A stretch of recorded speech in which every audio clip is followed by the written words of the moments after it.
ya guys, kalian ingat nggak sih kalau minggu depan kita tuh mau ulangan kimia? Beneran? Heeh. Materinya apa sih? Pembuatan koloid nggak sih? Bener. Kalian udah belajar belum? Belum. Mending kita belajar bareng. Ini gimana nanti? Yuk, nanti ngajak teman-teman jam 2 yuk. Di rumah siapa?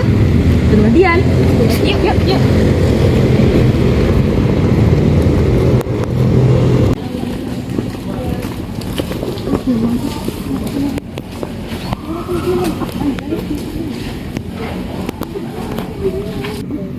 Guys, nanti bisa nggak ke rumah Dian buat belajar pembuatan koloid? Jam berapa? Jam 2? Bisa? Aku bisa. Aku bisa. Bisa sih? Aku bisa. Jadi nanti ke rumah Dian ya jam 2 ya? Oke.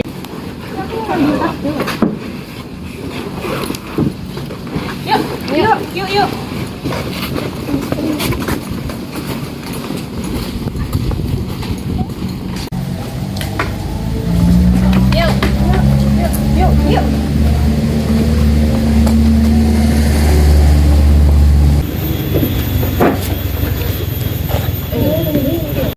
BTW udah punya catatan buat ulangan harian besok belum? Belum.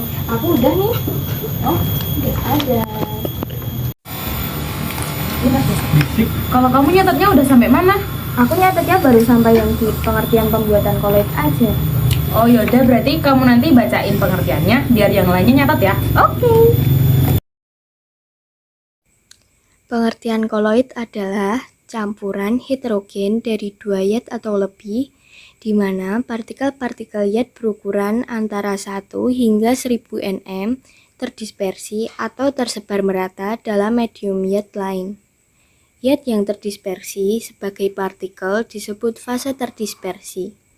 Sedangkan yod yang menjadi medium mendispersikan partikel disebut medium pendispersi.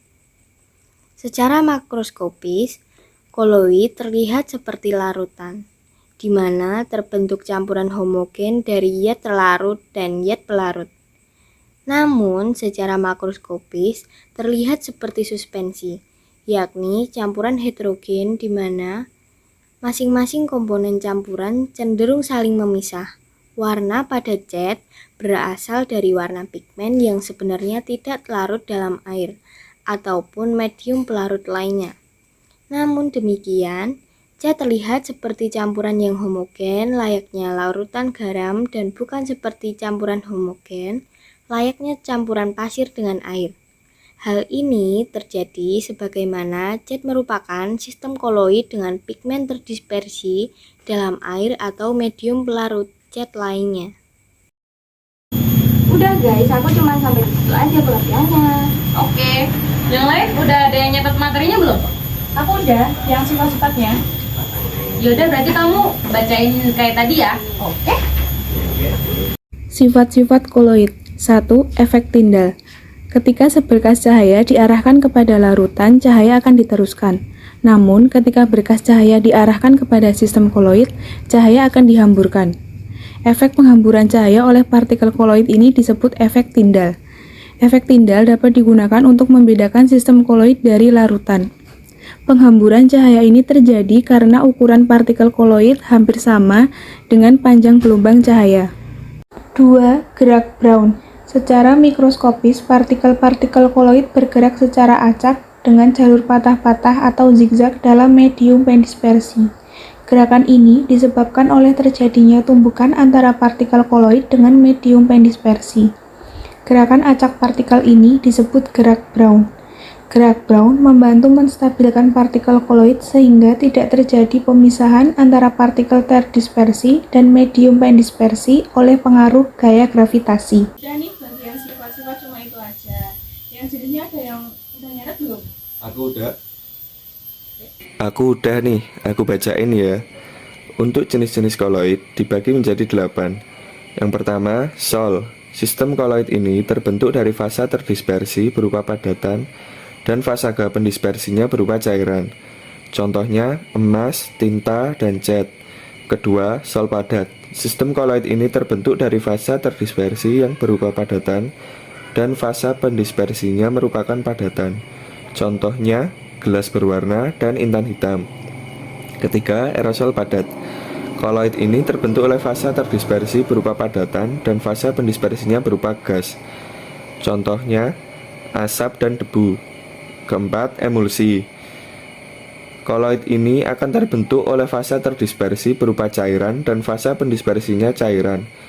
Contohnya, susu, santan, dan minyak ikan. Yang kelima, emulsi padat. Emulsi padat terbentuk dari fasa terdispersi berupa cairan dan fasa pendispersinya berupa padatan. Contohnya, mutiara, keju, dan jelly. Yang keenam, aerosol cair. Aerosol cair terbentuk oleh fasa terdispersi berupa cairan dan fasa pendispersinya berupa gas. Contohnya, kabut, awan, dan hairspray. Yang ketujuh, buih. Sistem koloid ini terbentuk oleh fasa terdispersi berupa gas dan fasa pendispersinya berupa cairan. Contohnya, buih sabun dan krim kocok. Yang kedelapan, buih padat. Koloid yang terakhir adalah buih padat. Sistem koloid ini terbentuk oleh fasa terdispersi berupa gas dan fasa pendispersinya berupa padatan. Contohnya seperti karet, busa, dan batu apung. Udah itu aja untuk jenis-jenisnya. Kalau proses pembuatannya aku belum. Aku udah nih, aku bacain ya. Proses pembuatan koloid dibagi menjadi dua macam, yaitu satu, proses pembuatan koloid dengan metode kondensasi adalah menggabungkan ion atau molekul atau partikel yang kecil menjadi ukuran yang lebih besar. Dua, pembuatan koloid secara dispersi adalah memecahkan berbagai partikel kasar menjadi berukuran koloid. Setelah itu, partikel tersebut didispersikan dalam medium pendispersinya.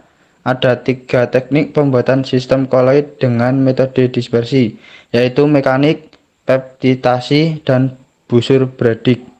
Itu tadi proses pembuatan koloidnya. Oh iya. BTW tadi aku searching di Google dan aku nemuin beberapa fungsi dari koloid. Aku bacain ya. Ada beberapa fungsi dari koloid. 1. Dapat menjernihkan air. 2. Sebagai bahan pembuat obat NOT. 3. Menyerap racun. 4. Pelarut dalam produk kosmetik. 5. Penyerap zat warna pada kain. 6. Membentuk emulsi antara kotoran minyak dengan air sehingga sabun dan deterjen mampu membersihkan kotoran, terutama kotoran dari minyak. 7. Memutihkan gula tebu. 8. Untuk menggumpalkan darah.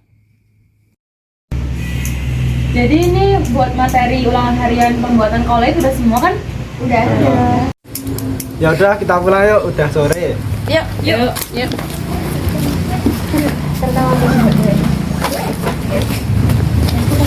Kita ini mulai. Kasam.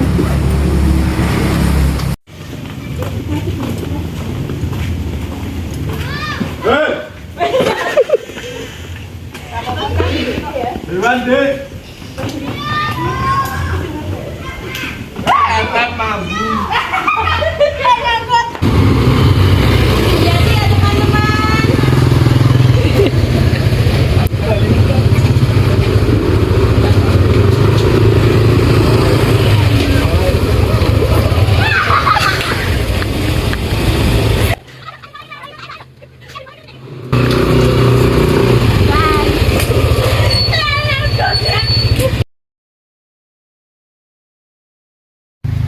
Pembuatan koloid cuma